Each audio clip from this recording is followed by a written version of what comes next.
통모임 조사받기 전이라면 절대 이렇게 하시면 안 됩니다. 이거를 잘못해서 실형이 나오는 경우들도 있거든요. 대부분 통모임이라고 생각했지만 다른 법으로 더 큰 처벌을 받을 가능성이 있습니다. 이 영상에서는 그것이 무엇이고 이를 어떻게 대처해야 하는지에 대해서 한번 자세히 살펴보도록 하겠습니다. 여러분도 카카오톡 오픈 채팅방 많이 이용하시죠? 카카오톡 오픈 채팅방을 하는 목적이 다 다르겠지만 성적인 목적에서 하는 경우가 굉장히 많아요. 최근 상담했던 내용 중 하나가 오픈 채팅방 중에서 음악대화방에 입장했는데 야심한 밤에 얘기를 하다 보니까 갑자기 너무 흥분이 돼서 상대방한테 성관계를 하자고 채팅을 했대요. 상대방이 싫은 내색을 비추긴 했는데 그냥 당시에는 너무 흥분이 돼서 생각 없이 자기 성기사진까지 보냈다는 거예요. 이런 경우에는 통모임이 성립할까요? 당연히 통모임에 해당할 수 있죠. 근데 여기서 상대방은 성인을 가정한 거예요. 근데 만약에 상대방이 미성년자면 어떻게 될까요? 우리는 본능적으로 느끼죠. 성인이 아니다 보니 뭔가 더 큰 잘못을 한 것 같고, 그렇죠? 그래서 저한테 이렇게 질문하시는 분들이 있어요. 변호사님, 통신매체 이용 음란죄 피해자가 미성년자면 가중처벌되나요? 제가 꽤 많이 듣는 질문이에요.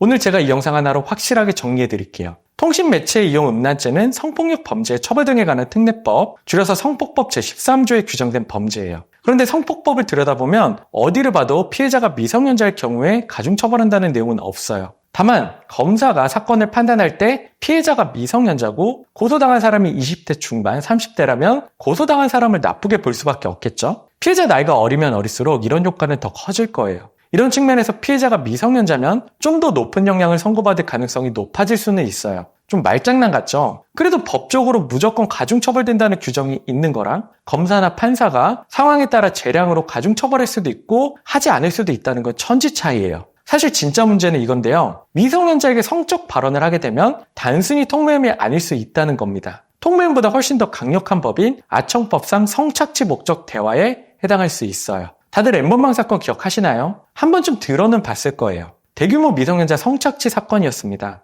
이 N번방 사건 이후로 아청법이 완전히 바뀌었어요. 상당히 많은 법령이 새롭게 들어왔는데요. 이 성착취 목적 대하 처벌 규정도 N번방을 계기로 신설된 법령이에요. 이거는 온라인 그루밍을 처벌하기 위한 규정인데 인터넷상에서 미성년자랑 친밀한 관계를 형성하고 미성년자의 나체 사진이나 동영상 같은 성적인 영상물을 요구하는 걸 얘기해요. 그러다 보니까 자세히 들여다보면은 일상 대화처럼 흘러가요. 마치 미성년자가 자발적으로 은밀한 사진이나 동영상을 보낸 것처럼 보이기도 해요. 그래서 이 성착취 목적 대화 규정이 생기기 전에는 미성년자랑 이런 대화를 해도 처벌이 안 됐어요. 왜냐하면 서로 동의하에 성적 대화를 하는 건 통모임에 해당하지 않거든요. 이런 온라인 그루밍에서 아동 청소년을 보호하고자 만들어진 게 바로 이 아청법상 성착취 목적 대화 처벌 규정이에요. 그러니까 미성년자한테 나체 사진이나 동영상을 요구하기 위해서 성적 대화를 이어가는 경우에는 실제로 미성년자로부터 나체 사진이나 동영상을 전송받지 않더라도 이런 성적인 대화를 한 이유만으로 처벌이 되는 거예요. 통모임으로 처벌받는 것도 당연히 무섭지만 이 아청법으로 처벌받는 거는 비교도 안 되게 무서운 일인 거예요.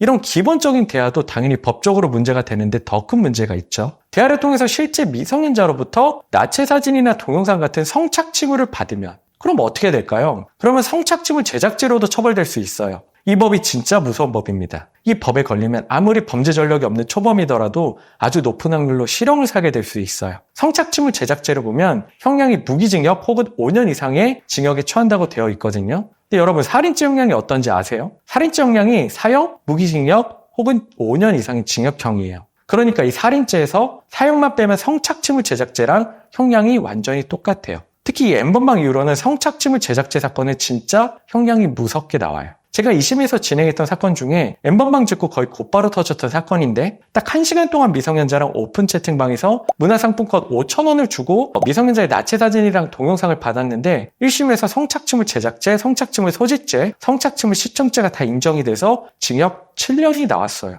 집행유예 없이요. 협박, 강요, 유포 아무것도 없던 사건이었습니다. 그래서 제가 이 사건을 2심에서부터 시작을 해서 성착취물 소지죄, 성착취물 시청죄를 무죄로 만들고 양형제로를 정말 빡빡하게 준비해서 진짜 어렵게 형량을 2년 6개월로 줄였어요. 합의 없이 형량을 4년 6개월이나 줄였기 때문에 너무나 좋은 결과긴 했는데 의뢰인분은 어찌됐든 이 1시간 동안 있었던 일로 2년 6개월을 교도소에서 보내게 된 거죠. 이제는 미성년자랑 뭔가 성적인 걸로 엮이면 큰일 난다는 건 그냥 기본 상식이에요. 당연하죠.